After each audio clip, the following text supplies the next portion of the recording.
네, 저희가 지금 하나님의 경륜에 대해서 쭉 공부를 하고 있습니다. 이제 한 10개 정도 되는데 첫 번째로 무죄의 시대 에덴의 언약에서 순수했던 아담과 하나님께서 언약을 맺으신 거, 그리고 이제 아담이 타락한 이후로는 아담의 언약을 맺으셨고요. 그때는 양심이, 그러니까 인간이 타락한 이후로 양심 시대가 되었습니다. 아담의 언약 이후로 그다음에 노아와 언약을 맺으셨고요. 그다음이 이제 아브라함과의 언약이고, 그리고 이제 그 전에는 인류 전체를 하나님께서 이렇게 상대를 하셨는데, 이제 한 사람 아브라함을 부르셔서 아브라함과 언약을 하심으로써 이제 새로운 경륜이 이렇게 또 시작이 되었고요.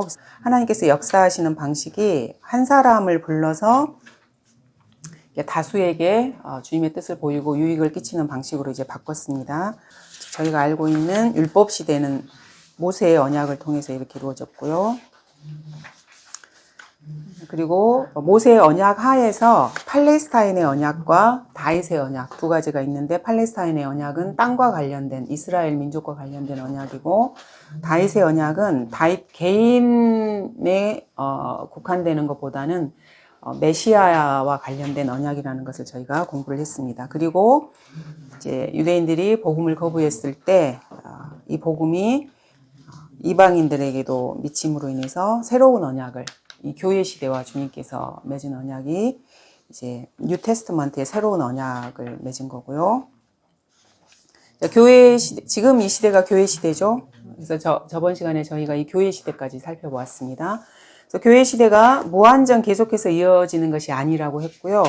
교회 시대가 끝나면은 새로운 경륜이 또 이렇게 펼쳐집니다. 그 시대는 우리가 다 알고 있는 것처럼 당연히 환란 시대입니다. 이걸 우리가 보통 이제 7년 대환란이라고 말을 하죠. 7년으로, 이제 성경에는 일단은 7년으로 이게 지금 규정이 되어 있습니다. 이 환란 시대의 경륜은 과도기적인 경륜이라고 보시면 되겠습니다. 지금은 저희가 교회 시대인데, 이 교회 시대를 넘어서 이제 천년왕국으로 들어가기 전에 이 과도기적인 경륜입니다. 그래서 보통 과도기적인 경륜에서는 이게 이렇게 뒤섞여 있어요. 구원받는 방식들이. 그래서 여기서도 믿음과 행위로 구원을 받게 되는 것이고요. 이 환란 시대는 이방인을 다루시는 시대보다는 이스라엘을 다루시는 시대예요. 그러니까 유대인, 실질적으로 아브라함의 씨이고 그 이삭과 야곱을 거쳐서 쭉 이어지는 실제적인 유대인의 경륜입니다. 이거는. 근데 이방인들이 예수 그리스도를 지금 이 시대에 안 믿어서 같이 그냥 거기에 휩쓸리는 것입니다. 이 환란 시대에도 예수님께서 이미 십자가에서 못 박히고 부활하신 이후에 일어나는 그 시대잖아요. 그래서 우리가 보통 이제 믿음과 행위의 체제라고 이렇게 이야기를 하면은, 이 예수님의 죽으시고 부활하신 이 전과 이후가 조금 달라요. 그 이전에는 구약 시대에는 예수님께서 죽으시지 않으셨어요. 오시지도 않으셨고. 그래서 믿음은 똑같은 믿음인데 예수님을 믿는 믿음이 절대 아니에요. 이거는 그 구약 시대의 믿음은 여호와 하나님을 믿는 믿음이에요. 그리고 이제 그때도 성경이 어느 정도 이렇게 100%는 아니지만 어느 정도 이렇게 기록이 돼 있었잖아요. 그러면 기록된 말씀을 믿는 그 믿음을 말하는 것입니다. 근데 예수님께서 죽으시고 부활하신 그 이후로는 환란 시대의 믿음은 예수 그리스도를 믿는 믿음이에요. 그러니까 그거를 혼동하시면 안 돼요. 믿음이라 그래서 다 같은 믿음이 아닙니다. 그래서 우리가 지금 믿고 있는 것과 동일한 믿음을 가져야 돼요. 예수님에 대해서. 하지만 또 자신의 행위로 이 믿음을 지켜내야만 하는 시대인 것입니다. 그래서 환란 시대가 되면은 은혜의 복음인 고린도전서 15장에서 1절에서 5절까지를 저희가 이제 은혜의 복음이라 그러잖아요. 그것만을 믿는다 그래서 본인이 구원이 영원히 보장된다는 것이 없어요. 지금은 우리가 예수님께서 죽으시고 장사되시고 부활하신 것을 믿고 그것으로 내 죄가 영원히 제거됐다는 것만 믿으면은, 그리고 예수님을 나의 구주로 받아들이기만 하면은 영원 시대까지 더 이상 내 구원에 대해서 불안해하거나 의심하거나 이럴 필요가 전혀 없어요. 지금 교회 시대에는. 하지만 대환란 시대에는 완전히 달라요.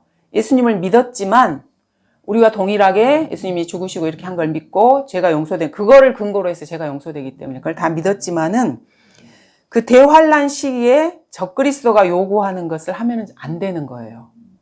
예수 그리스도를 대적하는 게 적이잖아요. 적 그리스도잖아요. 그것을 행할 경우에는 그 구원을 잃어버리는 거예요. 예수님께서 이미 피를 흘려주셨지만. 그래서 이게 완전히 다른 성격이라는 것을 먼저 인지를 하시고요.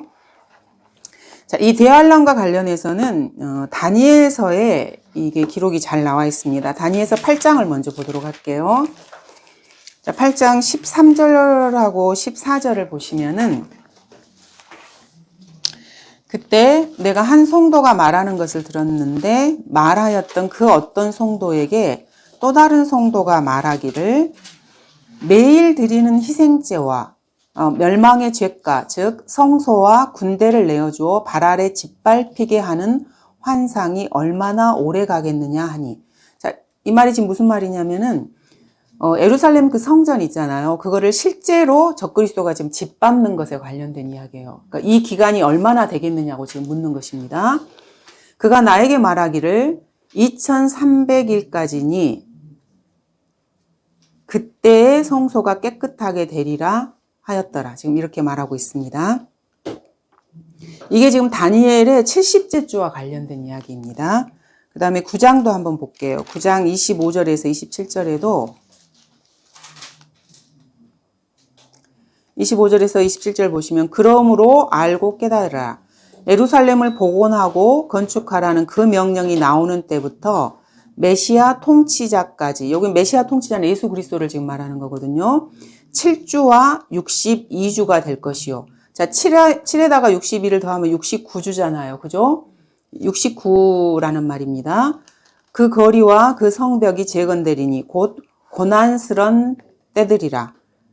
자, 그래서 예루살렘의 복원을 명령했던 그때부터 예수님께서 이렇게 오셨던 때까지 69주인 거예요. 근데 원래는 이게 지금 70주가 정해진 거거든요. 그러니까 1주가 지금 빠져요, 여기서. 자, 62주 후에는 메시아가 끊어질 것이니. 그러니까 예수님 이전에 그게 이제 62주가 정해진 거예요. 62주. 그리고 62주 후에는 메시아가 끊어질 것이나 자신을 위해서가 아니요 또 장차 올 그 통치자의 백성이 도성과 성소를 파괴하리니. 그러니까 예루살렘에 있는 하나님의 성전을 파괴한다는 말입니다. 그 끝은 홍수로 뒤덮일 것이요 그 전쟁의 끝에는 황폐함이 정해졌느니라. 그래서 이 홍수는 비유적인 홍수가 아니고요. 대환란 끝에는 실제로 홍수가 일어나요. 그리고 전쟁으로 인해서 황폐함이 이렇게 정해졌고요. 그가 많은 사람들과 더불어, 여기서 그는 지금 적그리스도를 말하는 것입니다. 많은 사람들과 더불어 한 주 동안 언약을 확정하고, 이게 한 주가 일주일이면 7일이잖아요. 그래서 이게 7일이고 그래서 7년으로 이렇게 지금 연결이 되는 것입니다. 그래서 적그리스도가 7년 동안 통치하는 것입니다. 언약을 확정하고 그 주의 중간이면은 대환란이 시작되고 3년 반이에요. 그래서 저희가 이 대환란기를 두 개로 나눠서 어쨌든 이렇게 두 개로 나눠요. 그래서 전반기가 있고 후반기가 있는데 이 적그리스도가 중간 3년 반에 이 언약을 파기하는 것입니다. 이스라엘과 맺었던 언약을. 그 주의 중간에 그가 희생제와 예물을 금지시킬 것이요 그는 가증함을 확산시킴으로 황폐케 하리니 진멸할 때까지 할 것이며 정해진 것이 황폐한 자에게 쏟아지리라 하더라. 그래서 3년 반에 이스라엘과 맺었던 그 언약을 적그리스도가 일방적으로 깨트려 버리는 것입니다. 그래서 이제 그 3년 반 이후에는 대대적으로 이스라엘이 공식적으로 적그리스도에게 박해를 받는 그 시대가 되는 것입니다. 그래서 이게 지금 한 주 동안 언약을 확정하고 이게 지금 7년 대환란을 말하는 거예요. 7년. 그래서 이게 성경에 지금 이렇게 7년 대환란과 환란에 대해서 다니엘서에서 예언이 되어 있습니다. 그래서 이 시대에는 주님 제 죄를 용서해 주세요. 제가 예수님을 믿습니다. 이렇게 한다 그래서 이렇게 모든 게 다 해결되는 게 아니에요. 적그리스도가 활동하고 적그리스도가 세상을 지배하는 시대이기 때문에요. 당연히 이 대환란 기간은 우리 지금 이 교회 시대의 성도들이 휴거되는 순간에 대환란이 딱 시작되는 거예요. 그때가 대환란의 시작이고 예수 그리스도께서 우리 성도들과 함께 재림하시면 대환란이 끝나는 것입니다. 이게 지금 7년 일주가 딱 정해져 있는 것입니다. 그래서 하나님께서 이 적그리스도와 그를 숭배하는 죄인들에게 진노를 퍼부으시는 때예요. 이 시대에는. 이 시대에 대해서 조금 더 이렇게 살펴보도록 하겠습니다. 계시록 12장을 한번 볼게요. 계시록 12장 17절에 보시면은 자, 그러자 그 용이 여인에게 분노하여 여인의 씨 가운데 남은 자들, 즉 하나님의 계명들을 지키며 예수 그리스도의 증거를 가진 자들과 싸우려고 나가더라. 여기서 이 여인이 지금 이스라엘을 말하는 거거든요. 그러니까 여인의 씨니까 실제적인 유대인들을 말하는 것입니다. 자, 대환란 때 여기 이런 자들은 즉 하나님의 계명을 지키며, 그래서 이 사람들은 행위가 반드시 수반이 돼야 됩니다. 그래서 계명을 지키고 또 뒤에 보시면 예수 그리스도의 증거를 가진 자들이라 그랬잖아요. 그러니까 예수님도 믿고 계명도 지키는 두 가지를 반드시 행해야 되는 것입니다. 그래서 행위와 믿음 체계라는 것입니다.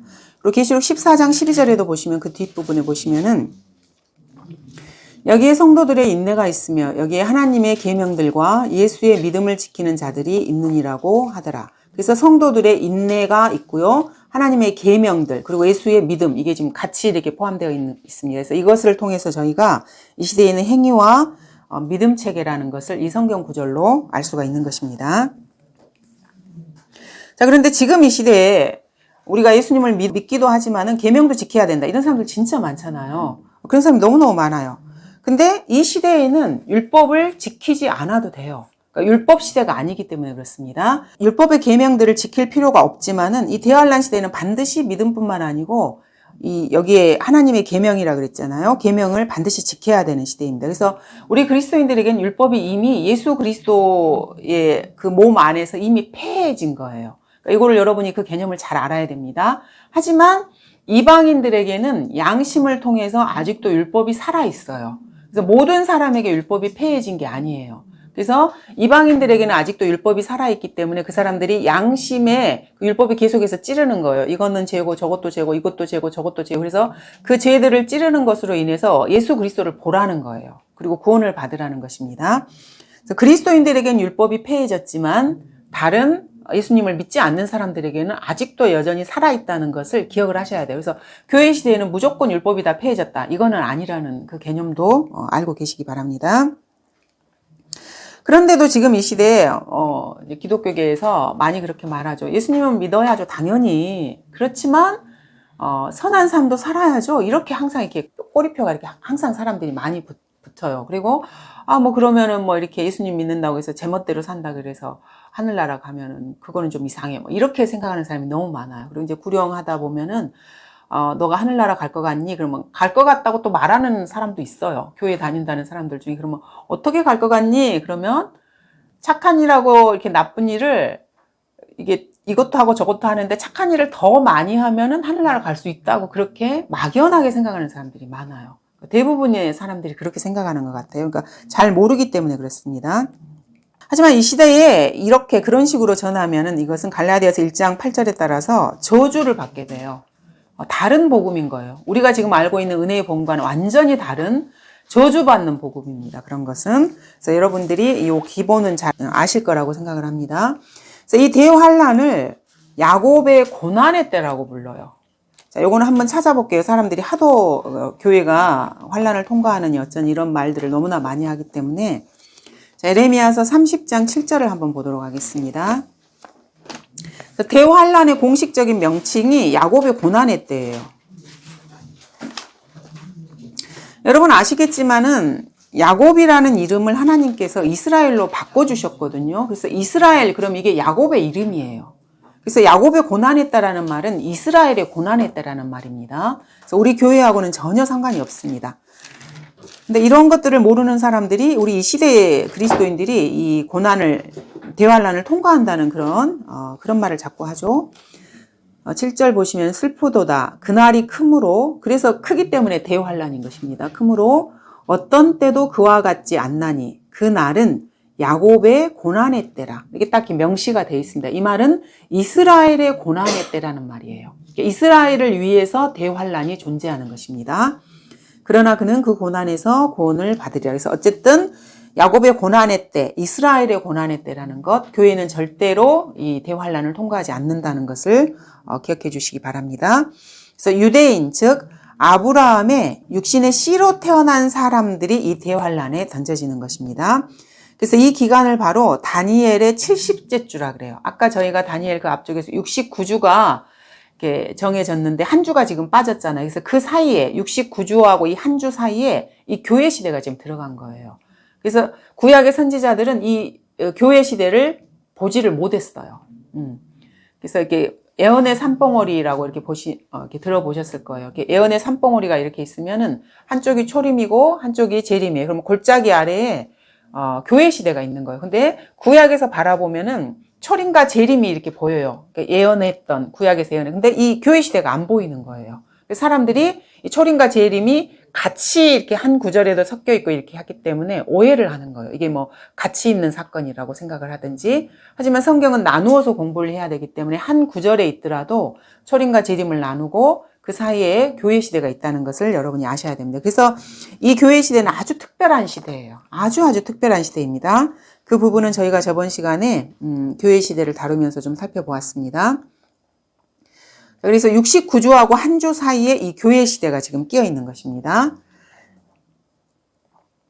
그래서 69주까지는 예수님께서 십자가에 이렇게 오셨을 때 그 이전에 이미 다 끝난 거예요. 이미 예언이 다 이렇게 성취가 되고 지금 한 주가 남아있는 상태입니다. 그리고 지금 교회 시대가 이렇게 펼쳐져 있는 것입니다.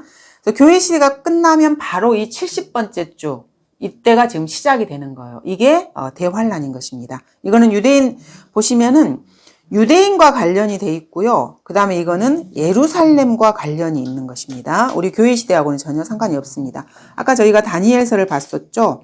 다니엘서 아까 9장 25절부터 봤는데 다니엘서 9장 24절을 한번 볼게요. 24절에 보시면은 70주가 내 백성과 내 거룩한 도성에 정해졌다는 지금 이렇게 말하고 있습니다. 자, 이 예언을 받은 사람이 누구냐면은 여러분 다 아시고 다니엘서니까 다니엘이 받은 거잖아요, 지금. 그러면 내 백성이라는 말은 다니엘의 백성을 지금 말하는 거예요. 그리고 내 거룩한 도성. 다니엘에게 거룩한 도성이 어디입니까? 당연히 예루살렘이죠. 그래서 이 70주가 다니엘의 백성인 유대인과 다니엘이 생각한 거룩한 도성인 예루살렘에게 정해진 것입니다. 허물을 끝내고 죄들을 종결시키며 죄악의 화해를 이루고 영원한 의를 가져오며 그 한상과 예언을 봉인하고 지극히 거룩한 이에게 기름 부으려 함이라. 그래서 이 이스라엘의 허물을 끝내고 죄들의 종결을 시키려면 반드시 이 대환란이 필요한 거예요. 그래서 대환란이 끝나고 나서야 이스라엘이 영원히 회복되는 것입니다. 그 이전에는 이스라엘이 민족적으로 회복되는 것이 되지 않는 것이 이런 이유인 것입니다. 그리고 영원한 의를 가져온다 그랬죠. 그리고 그 환상과 예언들을 봉인하고 지극히 거룩한 이에게 기름 부으려 함이라. 그래서 이거는 이스라엘을 위한 경륜이라는 것을 이 성경 구절을 통해서도 저희가 알 수 있는 것입니다. 그래서 교회 시대를 위한 경륜이 절대 아닙니다. 그래서 저희가 이제 그러한 부분들을 많이 여러분이 들었을 거예요. 근데 성경 구절로 이걸 하나하나 확인을 하셔서 이것이 대환란이 절대로 우리 그리스도인들을 위한 것이 아니라는 것을 이거 구절을 통해서 이렇게 확인할 수가 있습니다. 그래서 지금 이 시대에는 자신이 한번 구원을 받았으면은 이 구원을 잃어버릴까봐 전혀 염려할 필요가 없는 것입니다. 왜냐하면 이 대환란은 우리하고는 전혀 상관이 없는 시대이기 때문에 그렇습니다. 그래서 환란 때 유대인들은 예수 그리스도를 믿고 계명을 지켜야 구원을 받게 되는 것입니다. 계명을 지키지 못하면 구원을 잃어버립니다. 계시록에 이제 그 내용이 나와 있습니다. 그래서 보통 이제 대환란과 관련해서는 다니엘서하고 계시록 부분에 그 내용이 많이 나와 있습니다. 계시록 14장 한번 볼게요. 14장 9절부터 한번 보시면은 9절 10절을 보시면은 셋째 천사가 그들을 따라가며 큰 음성으로 말하기를 누구든지 그 짐승과 그 형상에게 경배하고 그의 표를 자기 이마나 손에 받는다면 그 역시 하나님의 진노의 포도주를 마시게 되리니 그것은 그의 진노의 잔에서 혼합하지 않고 부은 것이니라. 또 그 사람은 거룩한 천사들의 면전과 어린 양의 면전에서 불과 유황으로 고통을 받으리니 불과 유황의 고통을 받는다고 지금 말하고 있습니다. 이게 지금 지옥불이잖아요. 불과 유황이면은. 그래서 짐승의 형상에게 경배하면은 그래서 대환란 때는 적그리스도에게 경배하면은 지옥으로 떨어지는 거예요. 그리고 그 아래도 짐승의 표를 이마나 손에 받으면 지옥에 떨어지는 것입니다. 그 시대에는. 그래서 적그리스도의 형상에 경배하면 안 되는 거예요. 이게 지금 단순한 경배가 아니고요. 이게 입맞추는 표식으로서 경배라는 게 그 어떤 입교식이라고 해야 되나? 사탄 숭배 의식에서 그러니까 그 일환의 하나예요. 그냥 단순히 이렇게 절한다. 지금 여러분이 생각하는 그런 절이 아니에요. 이거는 내가 사탄을 섬기겠다라고 그 입교식을 하는 그 입교식의 한 과정에서 입맞춤과 경배를 이렇게 하는 거예요. 이거를 지금 말하는 것입니다. 그래서 우리가 단순하게 생각하기에 뭐 절에 가서 한번 이렇게 절하고 이런 의미가 아니에요. 이거는. 그래서 이런 행위를 하게 되면 그 사람이 예수님을 믿었던 사람이라 할지라도 지옥불에 떨어지는 것입니다. 그래서 자신의 행위로 끝까지 지켜야 되는데 이 끝이 대환란 끝을 말하는 것입니다. 예수님께서 재림하시는 그때까지 자신의 믿음을 행위로 지켜야 되는 때를 말하는 것입니다. 그래서 환란 성도들 같은 경우에는 구원을 잃어버릴 수가 있어요. 이런 구절을 통해서 저희가 그것을 알 수가 있습니다. 그 다음에 야고보